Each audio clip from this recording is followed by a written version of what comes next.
as if it were holding something.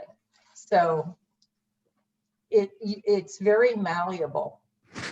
What kind of wire and what gauge do you use? It looks like you have two different gauges on the hand. And I 2 to 3 gauges. It's like 19 and 22, and it's an anodized steel. Yeah. The bendable steel wire. Yeah. Hey, Chris, someone asks if we are recording this. We are recording this, and we can, the center makes the link available afterwards. Let's see, next, Felice, our painter. Hi, so this is a very layered acrylic on canvas, gallery depth canvas. I like painting on things that don't need a frame for a lot of reasons, including the infinity quality of just the color going off the screen, so to speak. Often when I paint by scraping layers of paint onto canvas over and over and letting bits show through, and then maybe drawing on top with charcoal, maybe not. But I started painting landscapes with these colors that would not exist in nature together. One winter when I was living on Cape Cod and it was so dreary and the house I rented was so dark and I was so depressed. So I started painting with bright pinks and greens and yellows to try to cheer myself up. And at that point I was painting a wharf on the water. And then when I moved to Palm Springs, I started painting palm trees and the mountains with those very same colors.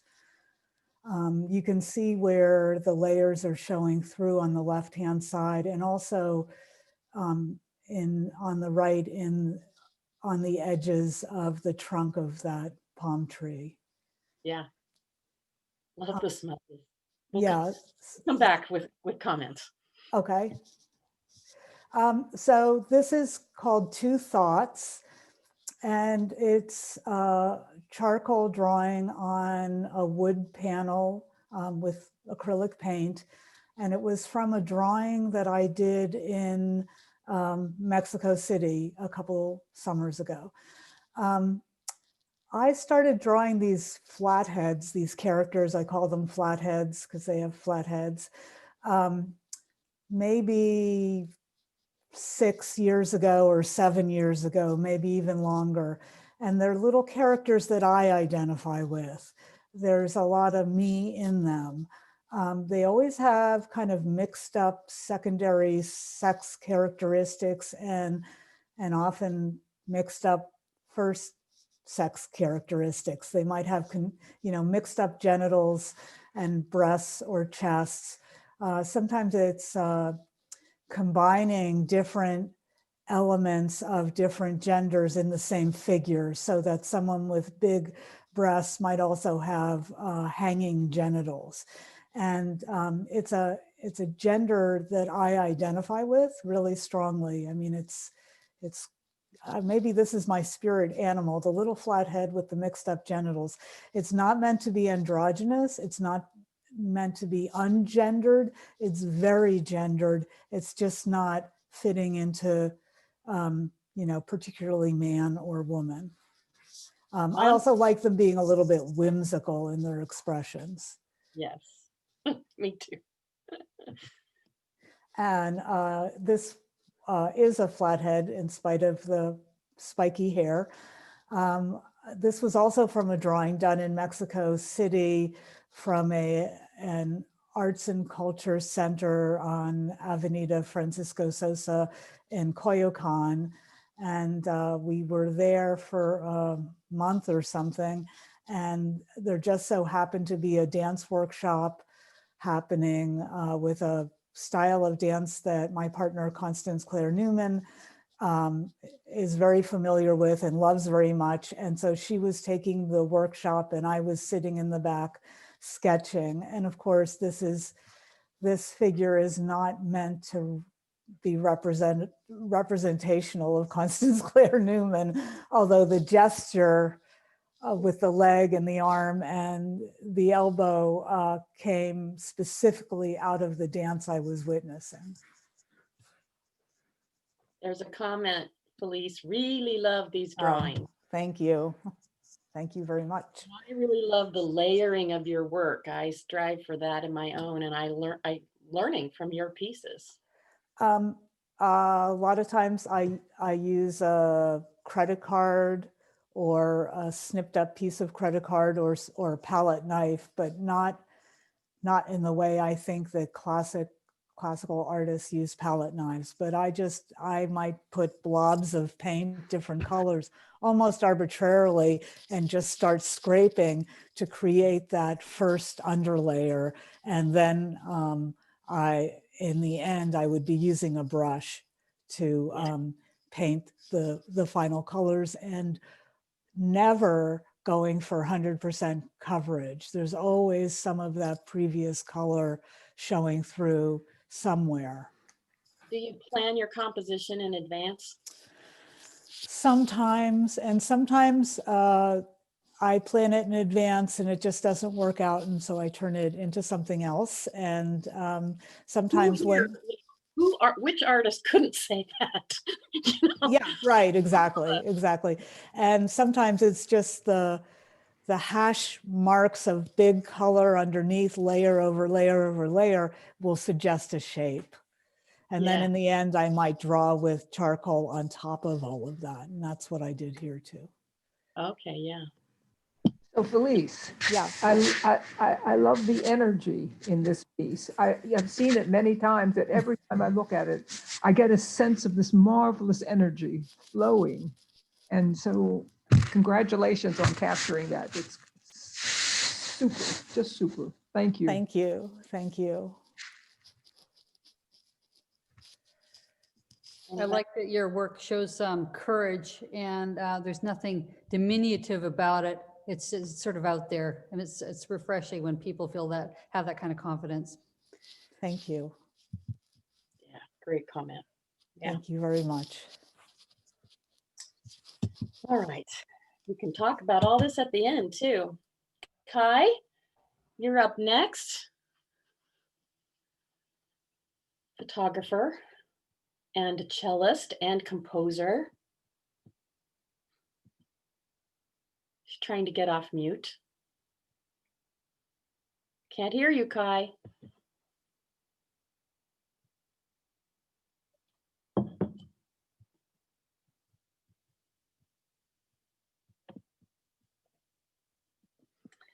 I'll tell you what, Kai, I'm going to move on and we'll come back. You can let us know in chat if you need something, some help. Mary, would you go next? Or is that Kai? Okay, well, this is Mary. Okay, good. I'm a mosaic artist.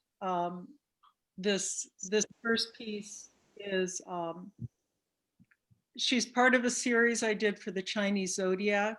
I just have one left to do. But for the year of the snake, I decided to make a, well, after a few false starts, I decided to make a rainbow snake or rainbow serpent, just because I had read and viewed a lot of Australian Aboriginal art, and I just fell in love with it. So the rainbow snake is in their particular worldview, my understanding, like the principal creation deity. So everything comes from water, so to speak, I guess. And she lives under the ground. She's actually quite a large snake. And she goes from watering hole to watering hole. And when you see her coming out of one hole and going into another, that's the rainbow. So anyway, that's my take on Australian Aboriginal art.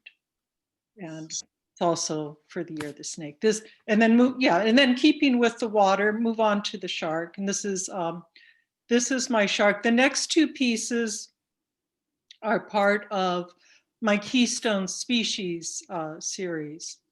And I make mostly critters. I mean, I've tried to make humanoids a couple times, but I don't know, Mosaic sort of lends itself to critters. And I like critters. And anyway, I had read an article about the Keystone Species a few years back, and I thought I would highlight some of them. If anybody doesn't know what a keystone species is, it's sometimes called an umbrella species, but the terminology comes from the keystone in a Roman arch. There's a keystone on top, and it essentially is holding up the whole arch. And our keystone species, that's one dominant species in a particular ecosystem, where if you lost that, essentially you lost the ecosystem. So it has a really profound ripple effect down to everybody else, all the critters and us too, that happen to live in the ecosystem. And so for the shark, she's extremely important in our oceans because she's a top predator. As probably everybody here knows, the top predators are super important because they maintain the balance. And she is particularly keeps the balance in the coral reefs and the seagrass. And one thing that we don't really think about so much, I mean, the world is covered in ocean, but most of the critters large swathes of the ocean are just desert. There's, the critters just move through them. But where the habitat where most of the critters live is on the coastal area, where you have the coral reefs, the seagrass, and the kelp forests. And so this is where most of the critters have their babies and they raise their families and all of that kind of stuff. So the shark is super important. And anyway, and then moving on to the next critter is the otter. And also with the water. The otter is a little more warm and fuzzy than the shark, but he's an extraordinarily important keystone species in that he protects our kelp forests. And in California, all along the western coast of the US, well, in the Americas, we have the kelp forests. And the kelp forests, like the seagrass, like the coral reefs, it's where most of our sea creatures live. And I don't know the 60s or the 70s, something like that. I think the fellow the biologist that actually came upon the terminology of the keystone species, he just by happenstance discovered that the otter was holding up our kelp forest. He was studying the demise of the kelp forest up in Alaska and the Aleutian Islands. And he just stumbled upon the fact that where there were healthy kelp forests, there were otters. And the reason for that is the otter eats a lot. Because he lives in cold water, I think it's 30 or 40, he needs to eat 30 or 40% of his body mass each day. And he loves sea urchins. And the sea urchin is the little bally thing he's holding, because every time you see a picture of an otter, you probably see them with a sea urchin. If they don't have a baby on their lap, they've got the sea urchin and they're munching on that. Well, they munch on tons and tons of them. Now, if you think of the sea urchin, I don't know, most of you are probably old enough to remember Pac-Man back in the 80s. That little Pac-Man critter that used to just go across the screen and just eat everything, that's exactly what the sea urchin does. So that sea urchin, there's just oodles and oodles of them, and they just demolish the kelp forests. So where you have otters, you have healthy kelp forests. And I just wanted to mention that, the seagrass, the kelp forest, everything that grows, you know, the forest that we have underwater is what they call blue carbon. And actually, I think they can assimilate, I think 30 or 35% more carbon than are above, you know, the terrestrial forests. So they're, you know, they're really worth protecting. And, and that's, you know, that's what I do. I make critters and, you know, so, and most of them, so many of them are endangered now. So it's not hard to just, you know, kind of have a platform to scream help for the critters. That's what I do. Art with a purpose. We have some comments in the chat commenting on the detail, the beautiful detail. And one of the questions is, how many hours of work does a piece like this represent, roughly? You know, it depends. It depends on how many times I have to start over again. But I mean, you know, people always ask me that. It just depends because, you know, well over 100 hours, right? Each piece. Yeah, I mean, it takes a few months or whatever. But I mean, where do you start? Do you start with making the substrate? You know, first I go to Home Depot and I make the substrate. Then I maybe spend a couple weeks or whatever painting and drawing and figuring out a design. And then I get together a bunch of tiles that I think might work. And then maybe they do, maybe they don't. And then maybe you know, so you know, it depends. I tried to figure that out once because everybody asked me. And the only thing I can say is it probably takes 50 or 60 hours per each square foot if I know exactly what I'm doing and I don't have to start over again. So something like that. But I mean, there's no real answer. If the planets line up, maybe under 100 hours, but I don't. It's over. Who knows? Who knows? I don't know. Yeah. Anybody else? It took your whole life. When anybody asked me how long it takes me to do something, I said, my whole life. Yeah. Exactly. Your use of tiles shows such exquisite movement. That's in the chat. Well, yeah, that's what you have to with Mosaic. I mean, I painted for decades and then I switched over to Mosaic, and Mosaic is a little bit different. But one of the things that you work with Mosaic is you have this juxtaposition of movement, and they call that the adamiento. And that's like you can see for the otter, the movement of the ocean. But you know, you have your subject will be one type of movement, and then to break that, you use a different type of movement. And you know, there's a whole theory on that goes back to the Roman. You know, they have these. I mean, I'm not a classical mosaic person. I don't follow all of that, but I've read it, and I take what I want and use some of it. But there was they had all these specific rules on when you can use this movement, when you can use that movement, when you know, all of that sort of thing. But it affects the way you see the piece. You know, and a lot of people that draw do that too. Van Gogh did that. If you look at his drawings, he does different movement for each, you know, like for his grass, he'll use his pencil marks a little different way, and then for the sky, there'll be a different way. So I mean, a lot of, you know, you can do that in different kinds of art too. It's probably just more prominent or more dramatic. I don't know. It's dramatic here. Mosaic art. Yeah. Anybody else? Yeah, I wondered if you've done any public mosaics. No, I have not. And that, you know, I did a large piece once for a family member. It was like 8 feet by 6 feet. It was a huge piece, and it took like over half a year of my life. And I'm just not interested in anything like that. And you know, most people that work on large pieces, they have a crew. I don't have a crew. I'm one person.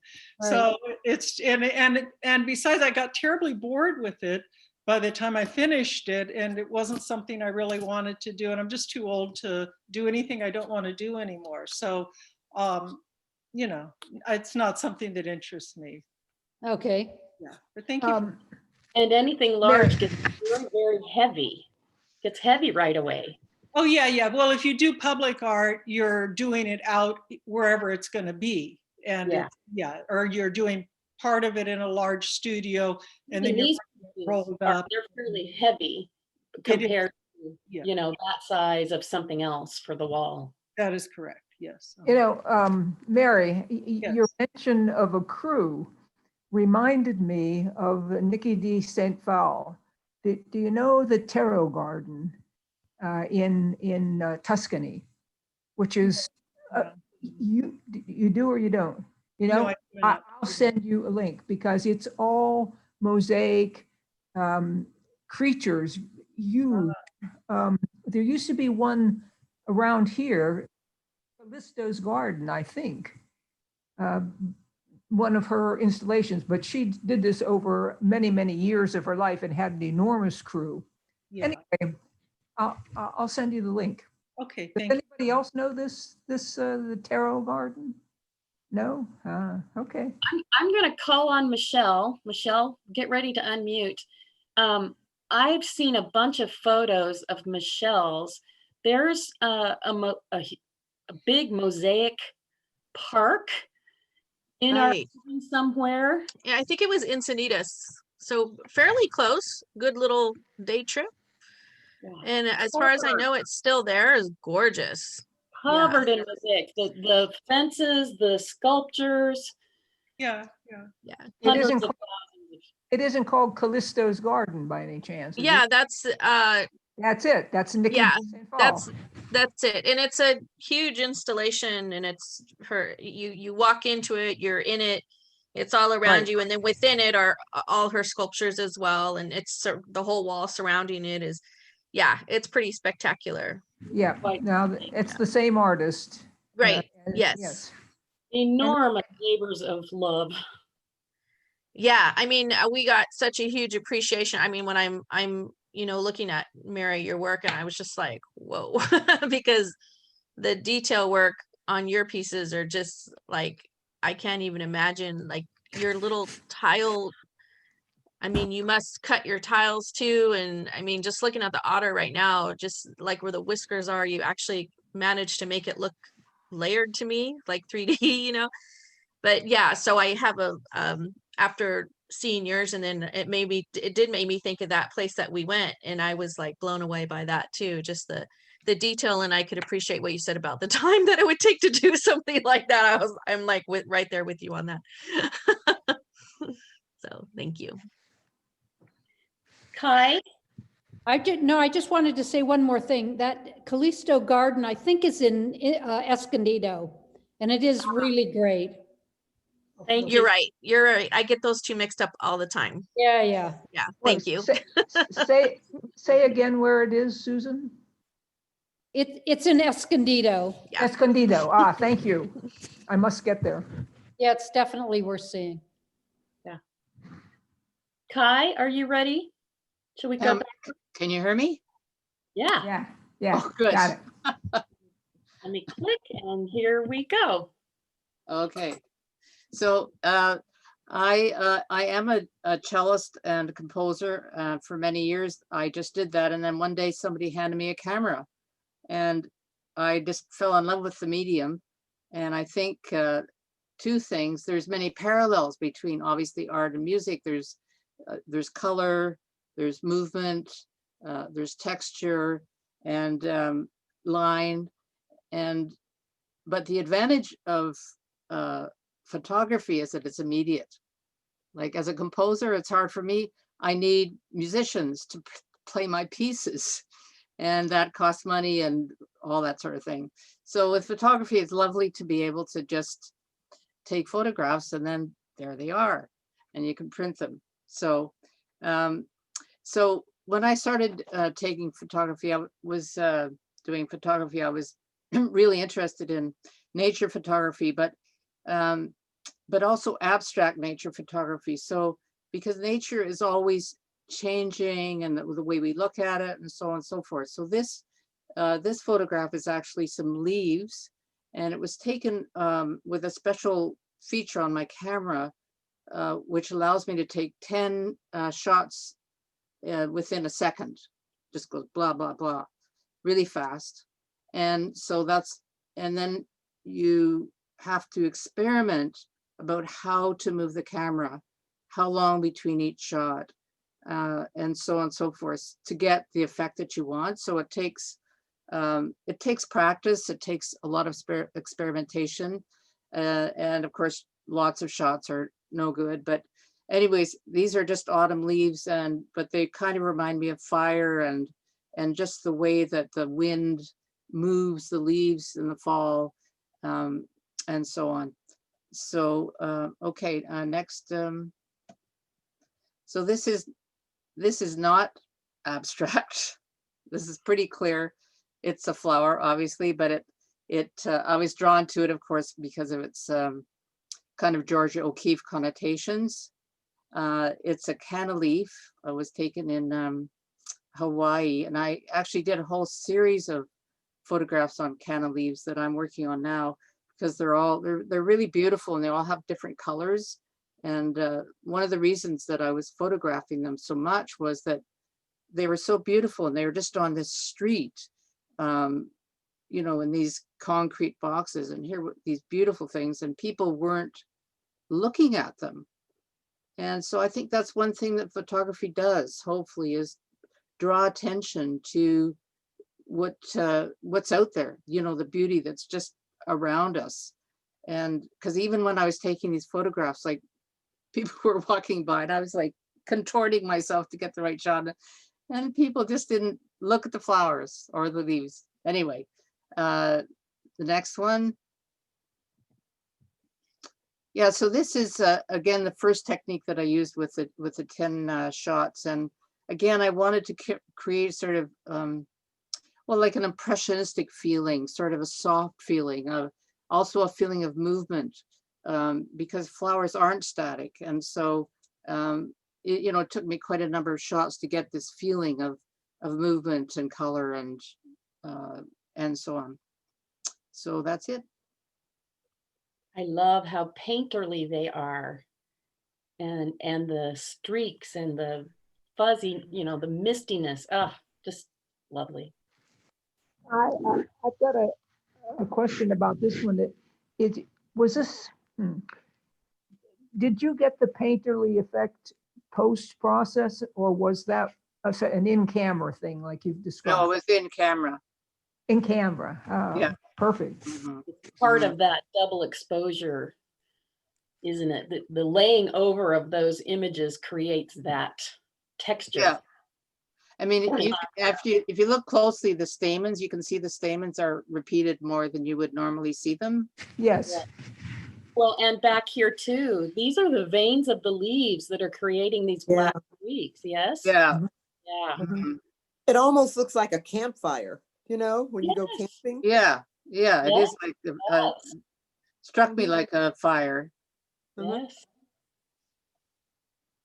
Anybody Beautiful. else?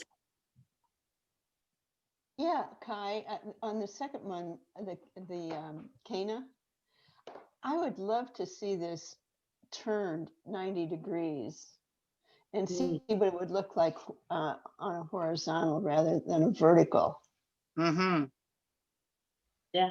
I mean, it has a very landscapey feel to it. Yes.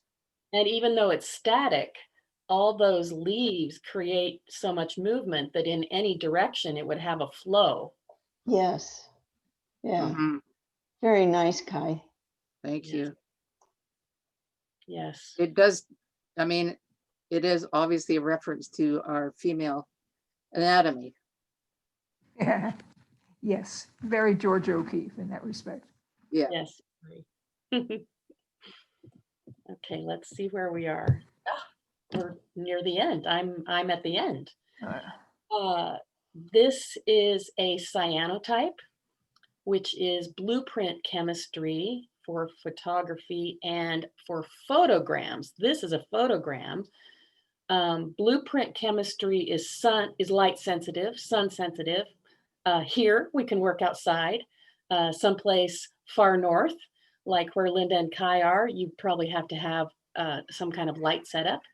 So blueprint chemicals, this is the white is a palm frond, just laid on the photosensitive paper and exposed in the sun. And then the pattern within the center of the leaf is a stylized sand dollar design, painted in a couple of different colors. And I hand tipped in the yellow.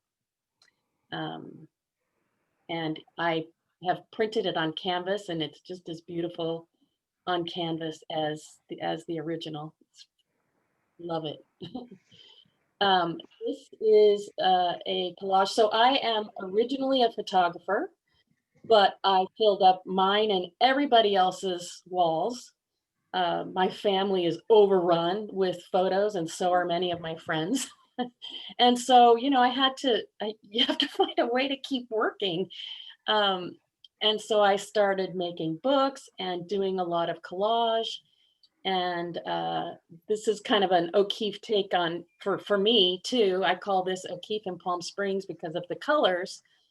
The background is a stenciled background, and then there's a cut up abstract painting on top of that. And then there's a photo of a skull with the flowers are also a different photo, collaged on top of the skull. And so it's just all layered together as a collage. More questions? There we go.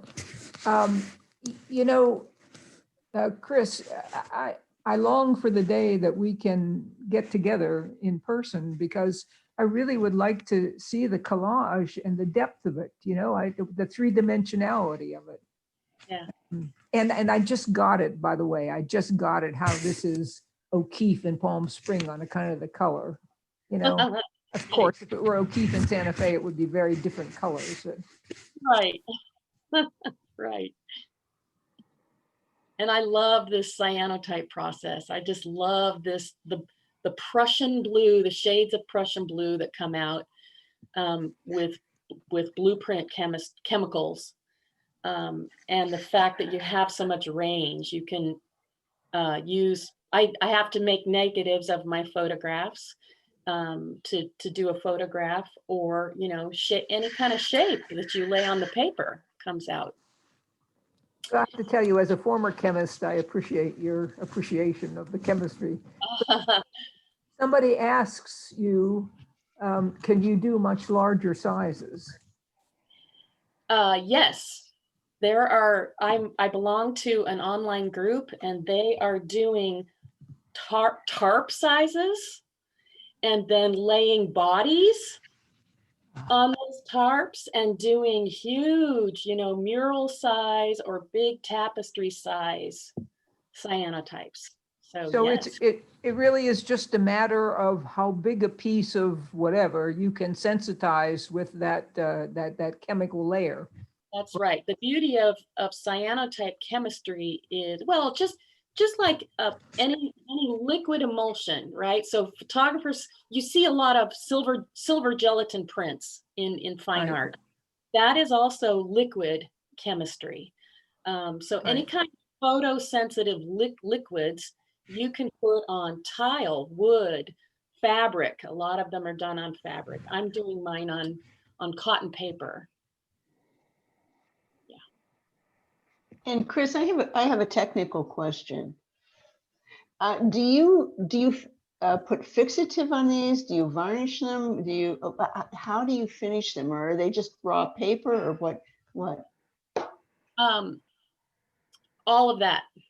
Oh, okay. You can use hydrogen peroxide to fix it immediately and to pull out all of the color, or deepen the color to its final place. Or if you don't, within about 24 hours or 30 hours, the colors keep getting deeper in that time span, and then they come to their resting place.